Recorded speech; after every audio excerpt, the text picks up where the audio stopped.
Hello, hello, bonjour, salut, good morning, Dieu vous bénisse, bien-aimés. Je suis vraiment dans la joie aujourd'hui de partager cet enseignement et cette révélation avec vous. Parce que je sais qu'aujourd'hui, au travers de cet enseignement, plusieurs parmi vous, nous sommes à la première partie, je ne sais pas dans combien de parties on va subdiviser cet enseignement.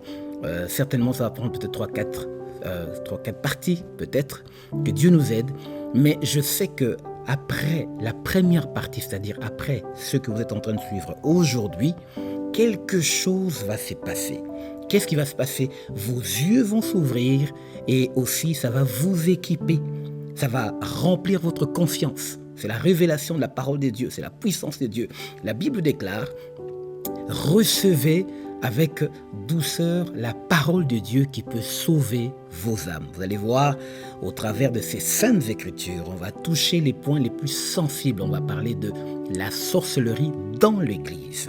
Plusieurs n'aiment pas admettre, accepter. Parfois, les hommes de Dieu ne veulent pas qu'on dise qu'il y a la sorcellerie dans l'Église, mais bien sûr qu'il y a la sorcellerie dans l'Église. Et d'ailleurs, le lieu préféré de l'esprit de la sorcellerie, c'est l'Église. Parce que on croit en l'Église. L'Église a la crédibilité des gens. Donc du coup, quelque chose qui sort de l'Église, forcément, les gens ont tendance à croire et puis souvent mettre en pratique. Et c'est pourquoi qu'aujourd'hui, Dieu m'a donné l'autorisation de traiter la sorcellerie dans l'Église. Pourquoi? Quand je dis traiter, ça veut dire communiquer la connaissance aux enfants de Dieu pour qu'ils comprennent l'action de la sorcellerie qui étouffe les dons de Dieu, qui brise les couples, qui casse les églises et qui empêche l'Église d'avancer, de voir la gloire de Dieu. Qu'est-ce qui est extraordinaire dans tout ça? C'est que le Saint-Esprit se réserve toujours un temps, comme dit la Bible, les ténèbres ne régneront pas toujours. Quand on est dans une assemblée de Dieu, la Bible dit, le méchant ne résiste pas à dans l'assemblée de Dieu. Ça veut dire qu'il y a toujours un moment où Dieu dit que la lumière soit, c'est-à-dire il envoie une forte gloire, qui est la puissance de Dieu au travers de la révélation. Voilà pourquoi. Je vous dis, dans moins de 20 minutes, vos yeux vont s'ouvrir, votre caractère va changer, votre comportement va être modifié. Pourquoi? La puissance de la révélation. Alors, on ne va pas aller trop loin sans avoir prié et imploré Dieu. Vous savez, ces genres de sujets, c'est pour ça qu'on ne les traite pas souvent. Il faut une autorisation du Saint-Esprit parce que ce que je veux dévoiler, c'est vraiment des choses très, très, très profondes et même, je veux dire, très sensibles. Je vais vous dire, je vais appeler le chat par son nom. Donc voilà, je vais dire les choses telles qu'elles sont, brutes, comme on traite dans les formations du prophétisme. Alors, on ne va pas aller trop loin avant d'avoir prié, demander vraiment la grâce des dieux pour ce moment.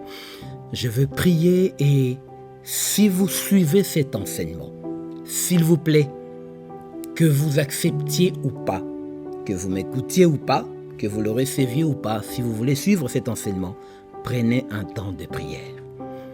Si vous ne m'aimez pas, ce n'est pas un problème, mais aimez au moins la parole que je suis en train de partager avec vous. Ce n'est pas une question de m'aimer ou de m'apprécier, mais c'est une question d'analyser ce que je dis comme la Bible dit, analyser toutes choses et retenez ce qui est bien, rejeter ce qui est mal. Donc maintenant, ce qui est le plus important, quelle que soit la raison, prenez le temps de prier.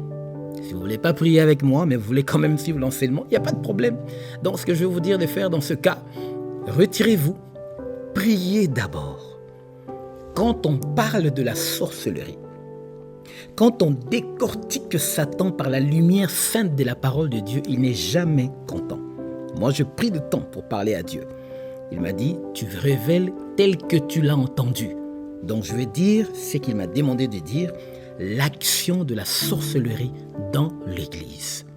Alors, il faut prier un moment pour que le Saint-Esprit puisse nous aider. Père, ce moment est précieux parce que tes enfants vont recevoir par toi, Jésus-Christ, chef de notre ministère. Toi qui nous as jugés dignes de porter cet évangile, tu nous as mandatés comme tes ministres pour révéler au monde la lumière de ta parole et que la vérité puisse briser les chaînes. C'est pourquoi maintenant je demande l'action du Saint-Esprit l'action de l'esprit de force, l'esprit de puissance et de victoire. Je demande que l'action de l'onction commence à toucher tes enfants, tous ceux qui sont devant cet écran, devant leurs ordinateurs, devant leurs téléphones, tous ceux qui reçoivent ce message, que quelque chose de la part du Saint-Esprit commence à se produire dans leur esprit, que l'esprit s'ouvre, que le cœur soit illuminé par le Saint-Esprit.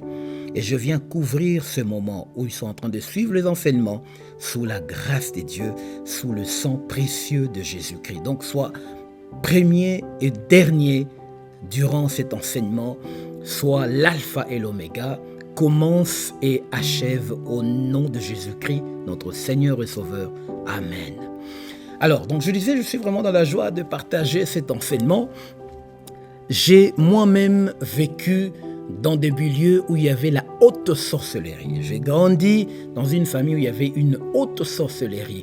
J'ai eu des amis qui avaient de la sorcellerie avec qui j'ai mangé et je buvais. D'ailleurs, vous aurez l'occasion d'entendre des témoignages qui vont forcément vous choquer.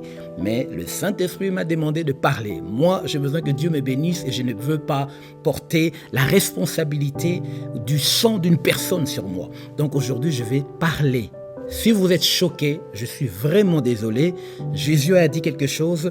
Heureux celui pour qui je ne serai pas une occasion de chute. Donc il faut mieux que je parle. Mais seulement celui pour qui je suis une occasion de chute. Plutôt, heureux celui pour qui, voilà. Donc je ne veux pas être l'occasion de chute de qui que ce soit. Mais je veux juste partager. Vous allez comprendre à la fin pourquoi je suis en train de libérer cette révélation. C'est très important. Aujourd'hui, l'Église, il faut l'avouer, est malade quelque part. Et le virus se trouve dans la sorcellerie. C'est l'action de la sorcellerie que le diable utilise beaucoup pour terminer, étouffer l'onction ou les dons des enfants de Dieu. D'où la bénédiction est bloquée. On y va. Alors, si je parlais de la sorcellerie, vous savez, l'Église, d'abord, comprenez que l'Église fonctionne exactement comme la famille. L'Église, c'est la famille. L'Église est une famille. L'Église, c'est la famille.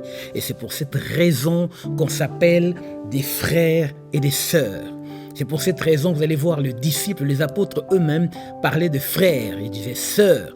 Et ils vont plus loin jusqu'à dire mon enfant. Vous voyez que ça compose donc le père, les parents, et puis il y a les frères et les sœurs.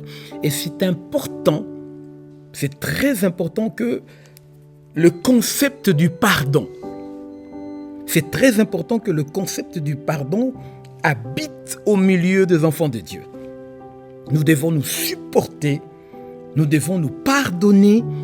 Plus tard, vous allez voir que ce sont ces éléments qui composent la protection et qui peuvent repousser l'esprit de la sorcellerie. L'esprit de la sorcellerie ne peut œuvrer que s'il trouve certaines conditions. Écoutez-moi très bien, suivez-moi très bien. Vous ne pouvez pas empêcher un sorcier d'être sorcier. Vous ne pouvez pas empêcher les gens d'être dans le mal où ils sont. Leur méchanceté, c'est dans leur cœur. Vous ne pouvez pas empêcher cela. Donc, on ne peut pas empêcher un sorcier d'être un sorcier. Mais on peut empêcher un sorcier de vous ensorceler. Vous pouvez empêcher un sorcier de vous faire du mal, de vous toucher. Ça, vous pouvez.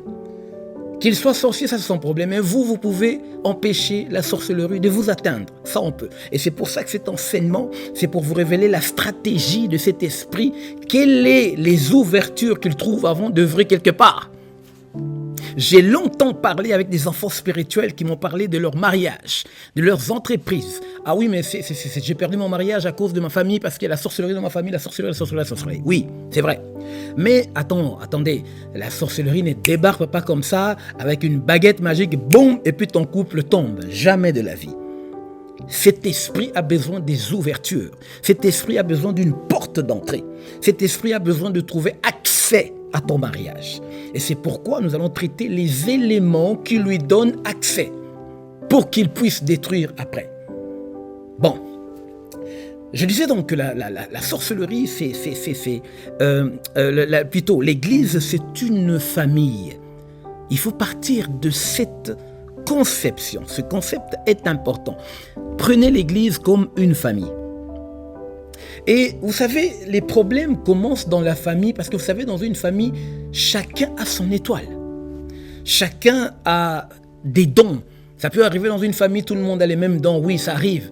Mais souvent, vous allez voir qu'il y a une différence au niveau, soit de l'intensité de ces dons, ou bien il y a une différence au niveau de complexité de dons. Il y a donc une différence au niveau de l'élévation. On ne peut pas tous être élevés de la même manière. C'est comme moi, j'ai mon onction, mais un autre homme de Dieu a son onction, un autre homme de Dieu a certains dons. Donc la famille, ça fonctionne comme ça. Mais quand est-ce que les problèmes commencent réellement dans une famille? Quand il y a l'élévation. Quand ton frère est beaucoup plus élevé que toi, quand c'est lui qui avance, quand c'est toujours lui qui a des succès, c'est comme ça que les problèmes commencent. Voyons pourquoi l'élévation est la source de problèmes, avant que je ne traite vraiment le terme sorcellerie. Vous savez, Dieu lui-même commence par nous dire quelque chose de très important. Je suis l'Éternel, je donne la prospérité et je crée l'adversité.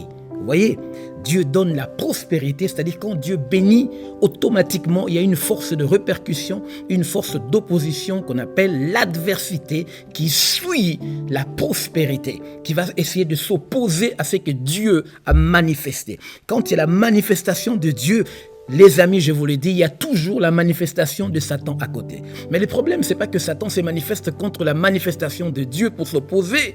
Mais le problème, c'est que la manifestation de Satan soit sans effet. Alors, je vais vous dire encore quelque chose.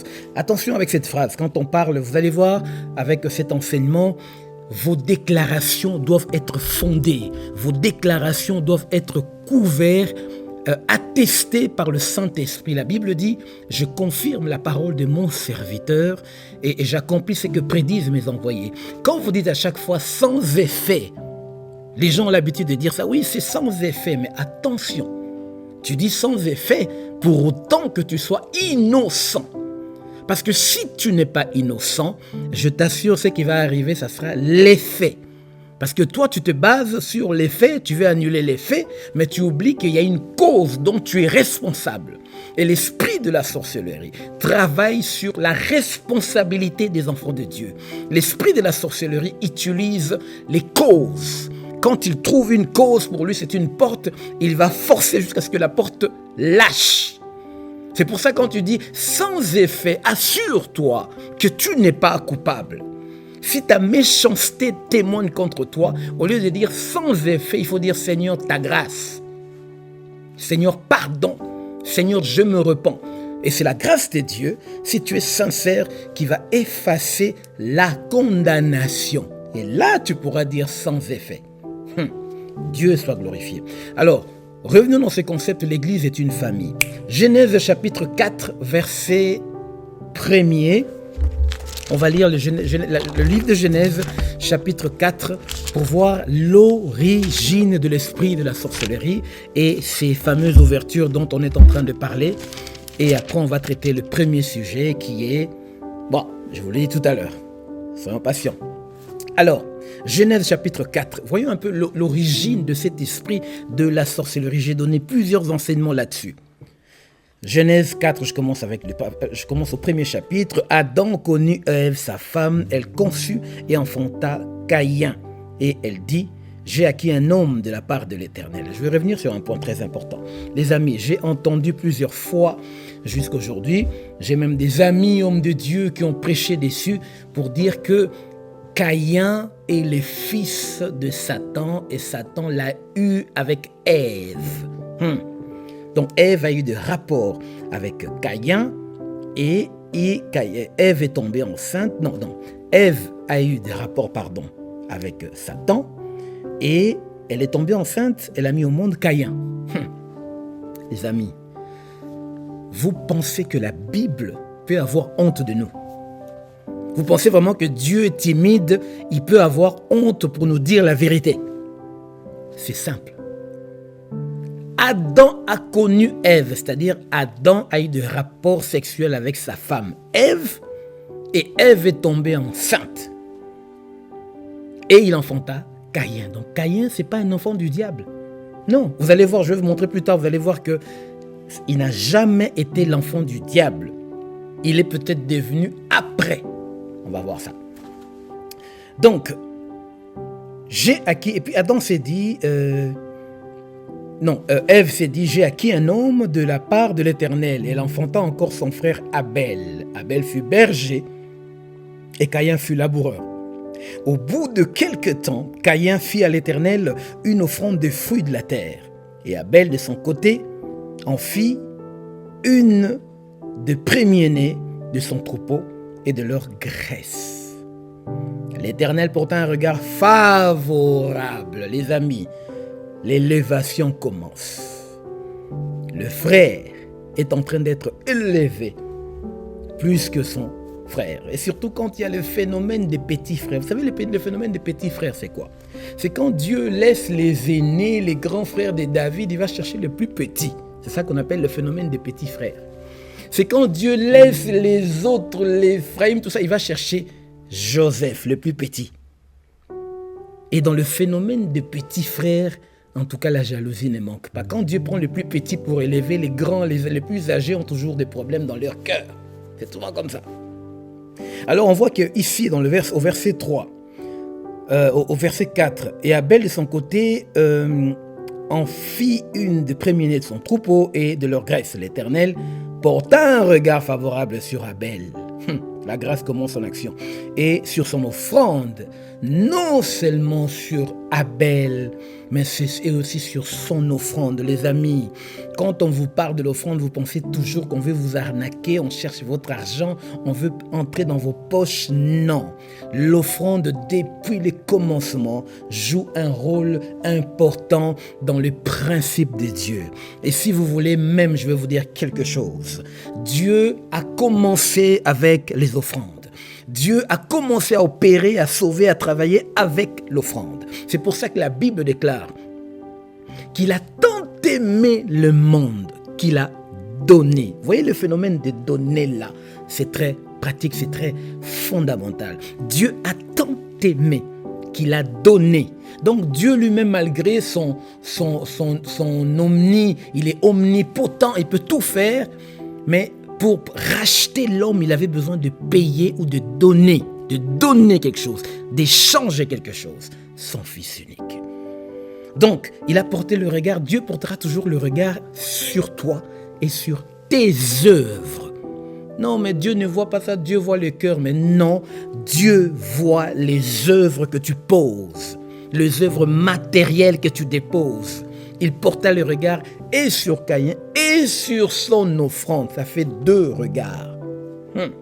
Dieu te jugera différemment toi-même. Et il jugera aussi les actes que tu poses, les offrandes que tu poses. On y reviendra. Maintenant, on arrive au verset 5. Mais Dieu ne porta pas un regard favorable sur Caïn. La colère commence.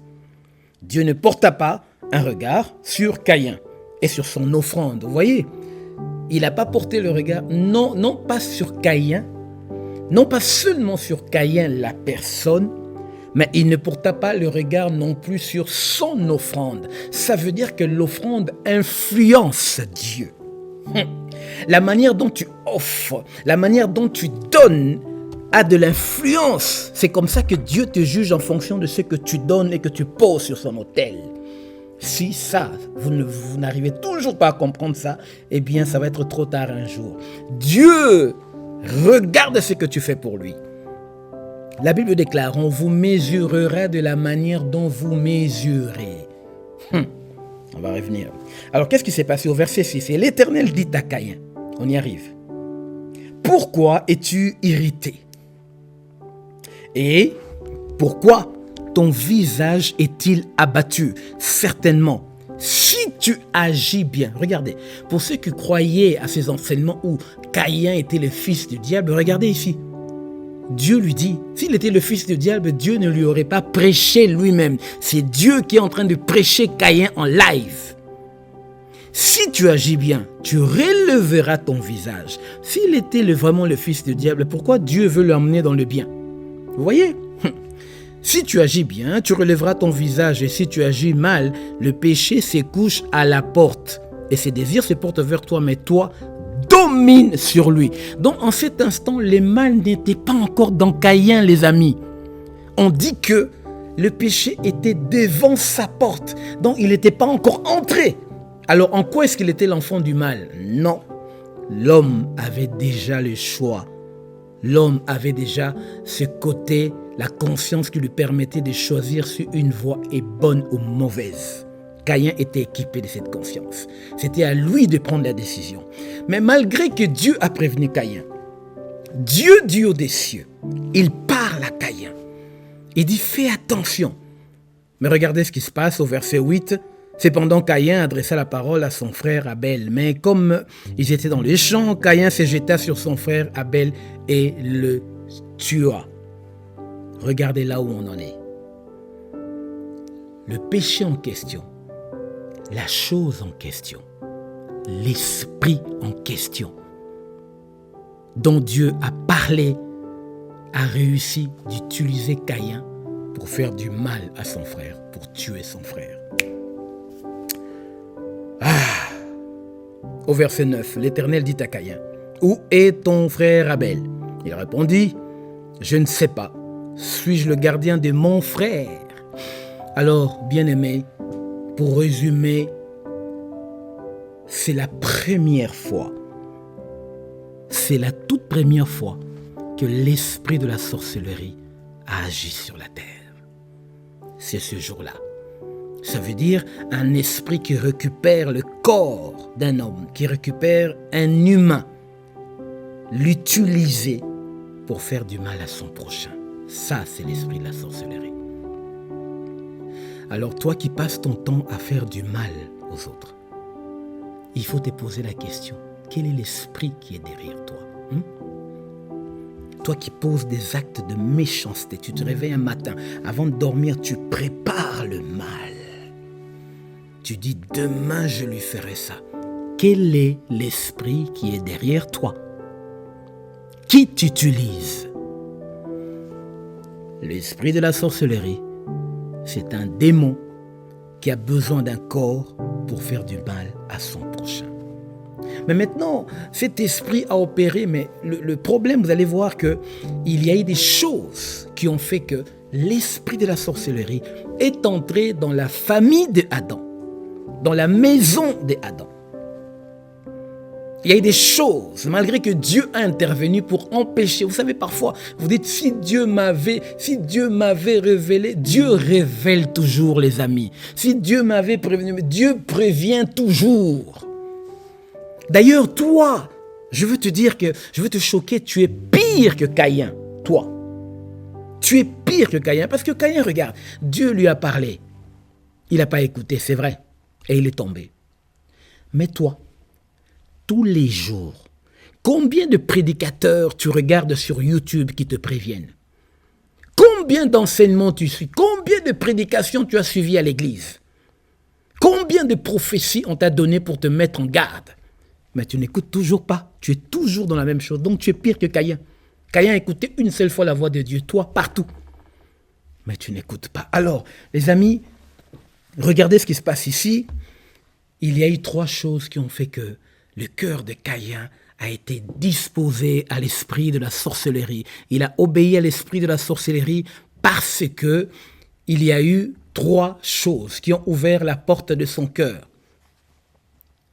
1. La colère. 2. La jalousie. Caïn était en colère. La Bible dit, pourquoi es-tu en colère?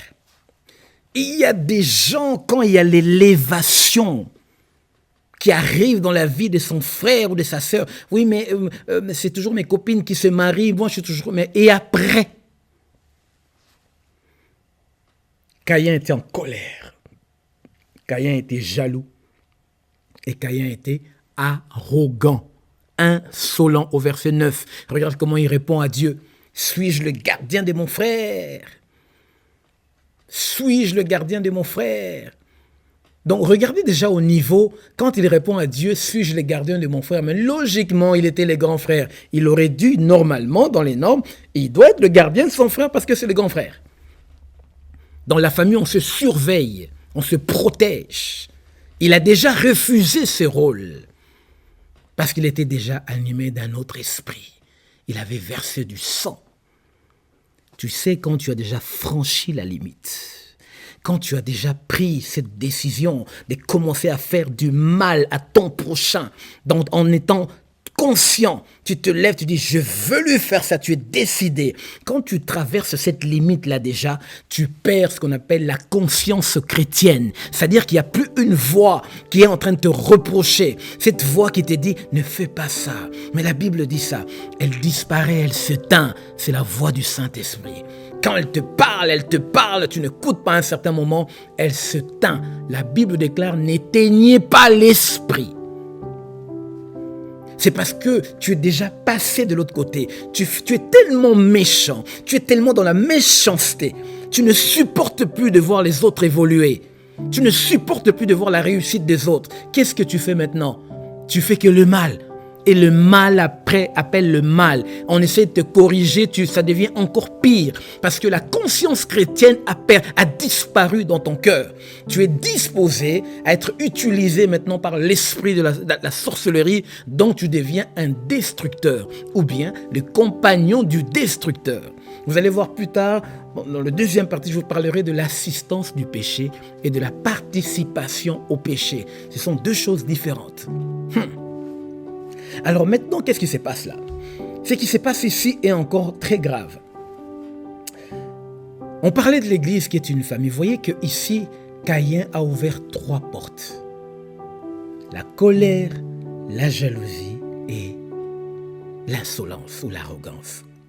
Quand on parle de la colère dans Éphésiens, le chapitre 4, versets 26 à 27, Éphésiens 4, 26 à 27, vous allez comprendre que la Bible dit, quand tu te fâches, que le soleil ne se couche pas avant que tu aies arrangé. Et la Bible continue au verset 28, ne donnez pas accès au diable. La colère te dispose. La colère en soi n'est pas un péché, hein. Tout le monde peut se fâcher. Tu peux te fâcher parce que ton mari a fait ça. Tu peux te fâcher parce que ton enfant a fait ça. Tu peux te fâcher. Tu peux ressentir la colère. Mais le problème, c'est qu'est-ce que tu fais une fois que tu es en colère?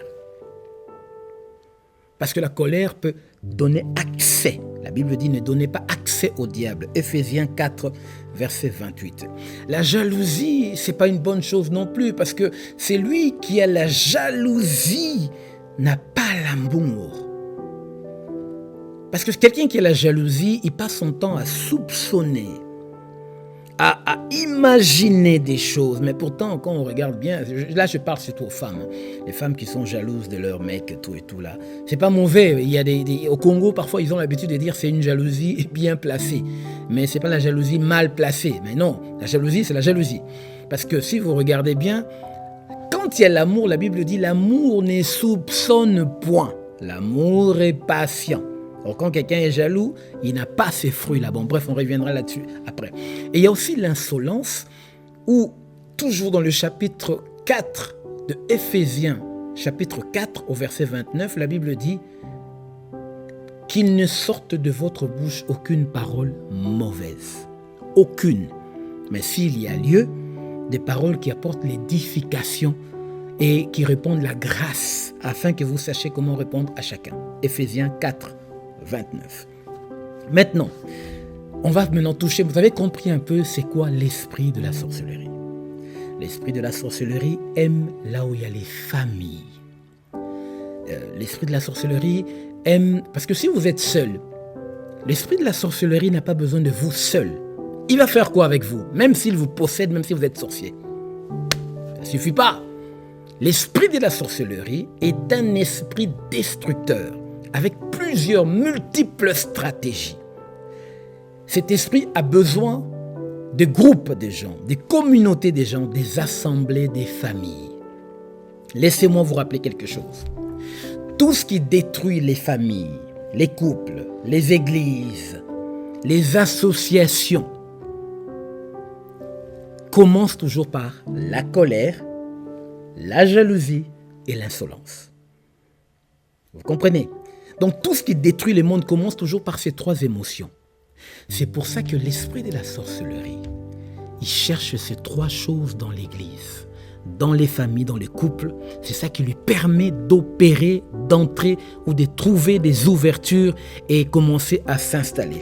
C'est l'un des esprits qui a besoin de s'installer d'abord et après commence à répandre ses stratégies et enfin les résultats de ces stratégies qu'on appelle l'action de la sorcellerie. Il y a l'action de l'onction, quand l'onction descend et commence à opérer le feu de Dieu, cette énergie, et il y a aussi l'action de la sorcellerie. Donc c'est pour ça que vous voyez, quand un sorcier vient en mission, surtout dans l'église, faites très attention à ceux qui viennent tout de suite là, ils veulent de responsabilité. Faites très attention à ceux qui viennent tout de suite, ils veulent la visibilité. Faites attention à ces gens qui viennent dans vos églises tout de suite, ils veulent occuper la première place. Ils veulent s'approcher du visionnaire, d'être très proche du visionnaire, on va en parler tout à l'heure. Faites attention souvent à ces gens-là parce qu'ils veulent des bonnes positions stratégiques pour déposer leur plan. Mettre à exécuter leur plan, il leur faut des gens. Donc, en fait, bref, l'esprit de la sorcellerie agit là où il y a des gens. C'est pour ça que là où il y a des gens, il y a souvent des problèmes. Parce que cet esprit a besoin d'opérer au milieu des gens. Pas une personne, ça ne l'intéresse pas. Alors, l'esprit de la sorcellerie dans l'église agit avec 3 personnes. Maintenant, je vais commencer l'enseignement. Là, j'étais en train de vous préparer. L'esprit de la sorcellerie agit de 3 manières. L'esprit de la sorcellerie agit avec 3 personnes. Le temps est avancé, je vais arrêter bientôt parce que ça fait déjà plus de 30 minutes que je parle, donc je vais être obligé de couper et continuer la deuxième partie plus tard. Les amis, l'esprit de la sorcellerie agit utilise premièrement les hommes de Dieu. La tête de l'église. S'il s'agit de famille, l'esprit de la sorcellerie commence par les parents, la tête.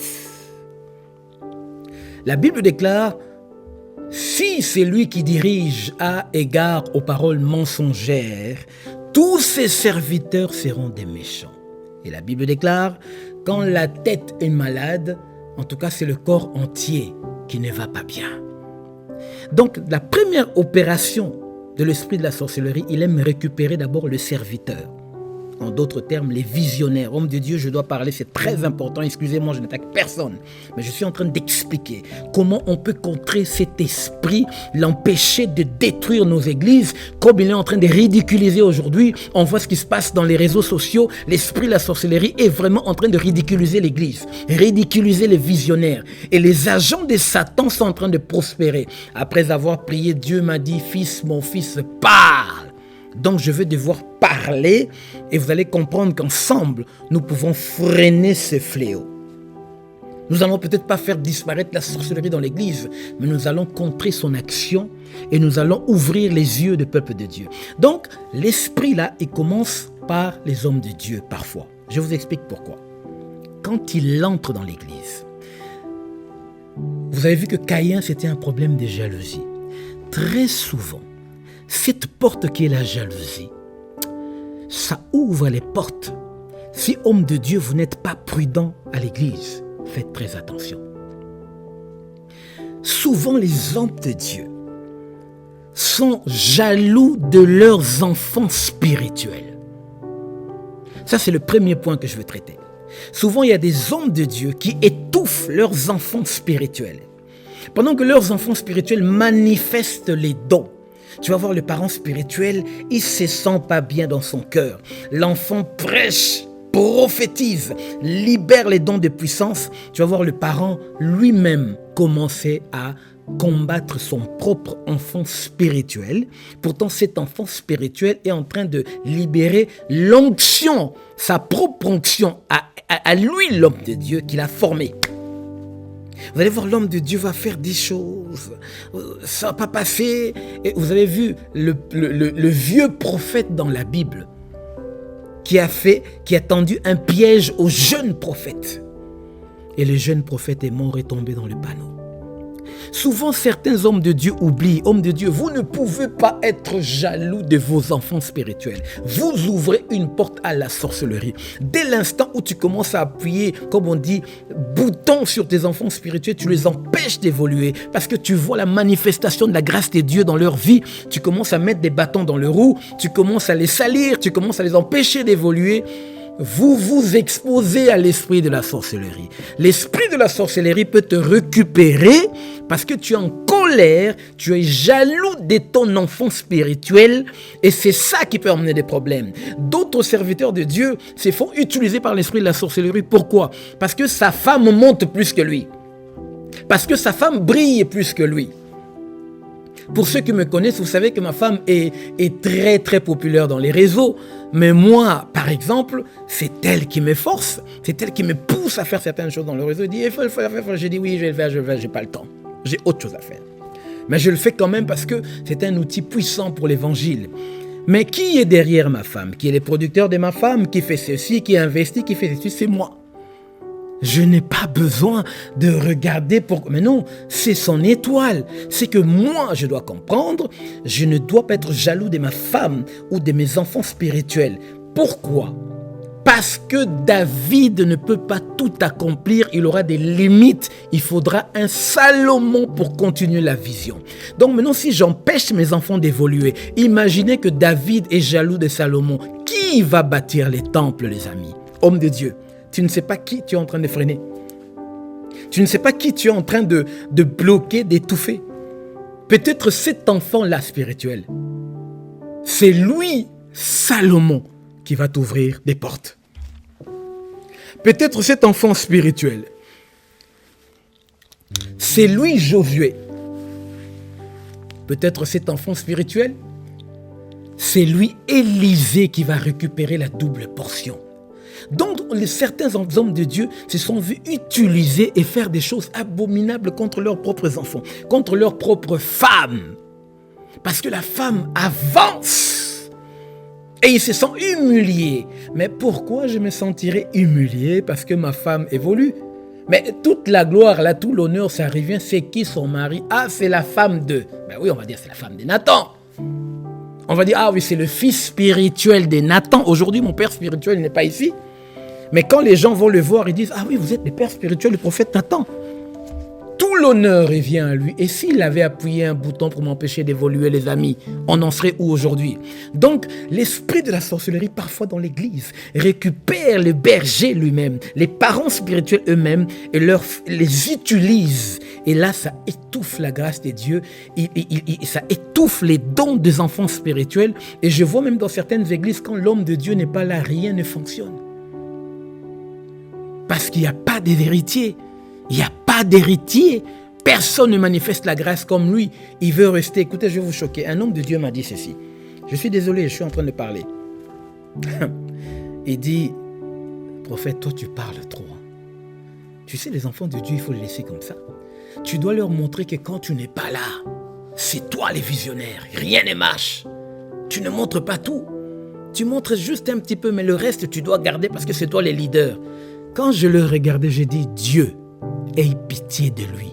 Moi, le deal que j'ai avec Dieu, c'est de transmettre l'héritage. Je suis missionnaire, je dois former, transmettre l'onction et puis partir. C'est ça. Le contrat que j'ai avec Dieu, c'est transférer. Jésus est venu, il a transféré, il a légué le pouvoir, il est parti. Moi, c'est ça mon action. C'est toujours donner, former, léguer, transférer. Comment on peut avoir un raisonnement comme ça, étouffer les gens pour rester les superstars du ministère? Jamais. Voilà comment la sorcellerie peut utiliser les hommes de Dieu. Deuxième point, je vais revenir. Deuxième point, c'est quand la sorcellerie utilise les enfants spirituels contre l'homme de Dieu ou les parents spirituels. Là, on change des choses. Oui, c'est comme ça. Maintenant, je vais vous parler à vous, les enfants spirituels.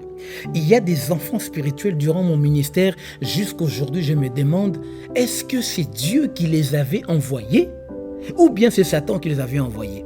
Parfois, j'ai des réponses, parfois, je n'en ai pas. Vous imaginez les enfants spirituels qui vont jalouser leurs propres parents spirituels. Vous imaginez les femmes dans l'église là, qui vont jalouser la femme du pasteur. Dans l'église là. Les enfants spirituels qui envient, qui veulent être comme leur père spirituel. Vous savez comment on les appelle? On les appelle les Marie et les Aaron. Les Myriam plutôt et les Aaron. C'est-à-dire ceux qui envient Moïse. Comme le murmure de Aaron et de Myriam qui ont dit « Oui, mais qu'est-ce que Moïse croit ?» D'ailleurs, il est parti prendre la femme éthiopienne. Est-ce que Dieu ne nous utilise pas aussi? Il y a l'action de la sorcellerie quand elle est d'entrer dans l'église. Voilà comment elle opère. Quand l'esprit de la sorcellerie est là, si le parent spirituel ne fait pas attention, l'esprit va l'utiliser lui. Et c'est lui qui va tuer le peuple. C'est lui qui va freiner Israël. Donc c'est Moïse qui va tuer Israël. C'est pas normal. Moïse qui jalouse Josué. Vous voyez l'esprit de la sorcellerie, il peut faire des choses comme pas possible. Deuxième chose, on est maintenant sur ce point où l'esprit de la sorcellerie peut utiliser les enfants spirituels pour jalouser leurs parents spirituels. Ça, c'est des Marie, des Myriam, plutôt des Myriam et des Aaron qui vont jalouser Moïse. Seigneur Jésus. Ils envient, ils aimeraient qu'on porte leur Bible, leur mallette comme on fait pour leurs parents spirituels. Ils aimeraient avoir la même vie, l'honneur. Mais attention, vous ne savez pas comment l'homme de Dieu a payé pour en arriver là. Si je vous raconte mon témoignage, il n'y a que souffrance sur souffrance. Jusqu'aujourd'hui, il y a toujours une souffrance quelconque. Il y a toujours un prix que je paye. Il y a toujours un sacrifice. Toujours. Est-ce que vous êtes prêts à payer le prix que l'homme de Dieu a payé avec sa famille? D'autres ont sacrifié leur famille. Il y a des hommes de Dieu qui ont sacrifié tout ce qu'ils avaient. Aujourd'hui même, ils ne savent même pas quoi faire. Sans l'église, ils sont perdus parce qu'ils ont tellement tout donné, tout sacrifié. Et toi, tu vas envier? C'est parce que tu es récupéré par l'esprit de la sorcellerie. Finalement, vous allez voir, ce sont ces enfants qui trahissent les hommes de Dieu, qui leur font mal, qui font tellement des choses pour les détruire. Il y a même des enfants de Dieu qui t'écrivent, qui te disent « Je veux te détruire. » Vous savez, je vais vous raconter, la jalousie n'est pas une bonne chose. J'ai vécu toutes sortes de jalousies. Et c'est mon père spirituel, il y a des années, qui m'a dit quelque chose que je ne pourrai jamais oublier. Il a dit « Nathan, si tu prêches miracle, marche avec ceux qui font des miracles. Si tu prêches argent, marche avec ceux qui ont de l'argent. Ils n'auront aucune raison de te jalouser. » Vous voyez ce qui se passe. Je vous donne l'exemple qui va vous choquer. Un homme de Dieu, une fois je reçois une sœur au bureau. C'est des choses que je vis régulièrement. Je reçois une sœur au bureau, cette sœur arrive. Je vous dis des choses choquantes devant le Seigneur m'entend. Cette sœur est venue me séduire. Mais vous savez ce que je fais? Je lui ai juste posé la question. Pourquoi tu fais ça? C'est la seule question que je lui ai posée. Vous savez ce qu'elle m'a répondu? C'est tel pasteur qui m'a envoyé pour te faire tomber. C'est un pasteur que vous connaissez peut-être parce qu'il est connu. C'est un homme de Dieu qui l'a envoyé pour me piéger, les amis. J'ai été malade dans ma tête. Je ne pouvais pas digérer une telle chose. J'étais encore jeune serviteur. Je disais, mais c'est pas possible, mais Seigneur, mais qu'est-ce que je lui ai fait? En plus, l'homme de Dieu en question s'appelle frère. Vous voyez, quand la jalousie, pourtant l'homme de Dieu, et après, j'ai vu qu'il était jaloux. De tel. Parce que quand on était quelque part, c'est toujours moi qui allais plus, qui ouvrait les portes par moi. Dieu faisait plus de choses et lui devait parfois dépendre de moi. Donc, ça a emmené la jalousie. Vous voyez, la jalousie ouvre la porte à l'esprit de la sorcellerie. La jalousie ouvre la porte à l'esprit de la sorcellerie. La colère dispose quelqu'un à exécuter les plans de la sorcellerie pour casser les familles, les églises, les amitiés. Et la troisième chose, après les enfants qui jalousent les parents spirituels, qui sont en colère contre leurs parents spirituels, parce que c'est ça qui dispose l'esprit de la sorcellerie à opérer au milieu de vous. La dernière chose pour la première partie, et après je vais arrêter, ce sont les enfants spirituels qui se jalousent entre eux. Les enfants spirituels qui, chacun veut obtenir la place la plus proche, être beaucoup plus proche de l'homme de Dieu. Chacun veut être le meilleur, enfin chacun veut être le plus aimé de l'homme de Dieu. Chacun veut obtenir la première place auprès de la femme de l'homme de Dieu. En fait, il y a une jalousie entre les enfants de Dieu. Ça ouvre la porte à l'esprit de la sorcellerie. Ouais, cet esprit dans l'église, il a besoin de ces trois choses-là. La colère, la jalousie et l'insolence. Parfois, tu vois la guerre entre les enfants de Dieu dans l'église. Chacun va saboter l'autre. Il veut que l'autre échoue. Et puis, c'est lui qui va rapporter. Tu as vu ce qu'il est? Tu as vu? Tu vois? C'est comme ça. La guerre entre les enfants de Dieu, entre eux. Pourquoi? La jalousie. Pourquoi? Ils visent une position, un poste important auprès de l'homme de Dieu. Plusieurs veulent être des Josué, mais est-ce que tous peuvent payer le prix que Josué a payé? Plusieurs veulent être d'Élisée, de prendre la double portion. Est-ce que tu peux payer le prix que Élisée a payé pour que cette onction, ce manteau lui soit accordé? Donc aujourd'hui, pour la première partie, je vais m'arrêter là. Vous avez vu que l'esprit de la sorcellerie est un esprit méchant, un démon méchant qui a besoin des hommes et qui œuvre souvent quand il y a plusieurs personnes. Pourquoi? Pour casser, tuer et détruire des communautés, des familles, des églises. Il récupère un ensemble de gens. Il récupère une personne pour toucher un ensemble de gens. L'esprit de la sorcellerie peut utiliser même celui qui est à la tête, même le berger, même les parents spirituels. L'esprit de la sorcellerie peut récupérer tes propres frères, tes propres sœurs avec qui tu dors et tu te réveilles pour qu'ils puissent casser des destinées. La deuxième partie arrive. Je suis heureux de commencer cet enseignement avec vous. Le Seigneur est merveilleux. Cette connaissance, je sais que là où tu es, tu vas te poser la question, qui tu utilises? Ce que tu fais, tes actions de tous les jours, qui est-ce que tu utilises? Est-ce que c'est Dieu qui t'a envoyé? Même si ton action pour toi c'est bien, tu juges, tu dis oui, ce que je fais c'est bien, mais est-ce que c'est Dieu qui t'a utilisé? Est-ce que c'est Dieu qui te l'a demandé? Est-ce que c'est Dieu qui t'a mandaté? Ou c'est l'esprit de la sorcellerie qui t'utilise pour détruire? Que Dieu bénisse chacun de vous. Restez en paix, soyez en paix. Que cette parole agisse dans vos cœurs. Que cette parole vous apporte la délivrance. Que cette parole brise le chêne. Que cette parole vous accorde la bénédiction de Dieu. Que cette parole puisse vous équiper. Soyez bénis. Et je vous retrouve pour la deuxième partie de ce programme sur la sorcellerie dans l'Église. Jésus-Christ est vivant et c'est le chef de notre ministère. Dieu vous bénisse. Bye bye.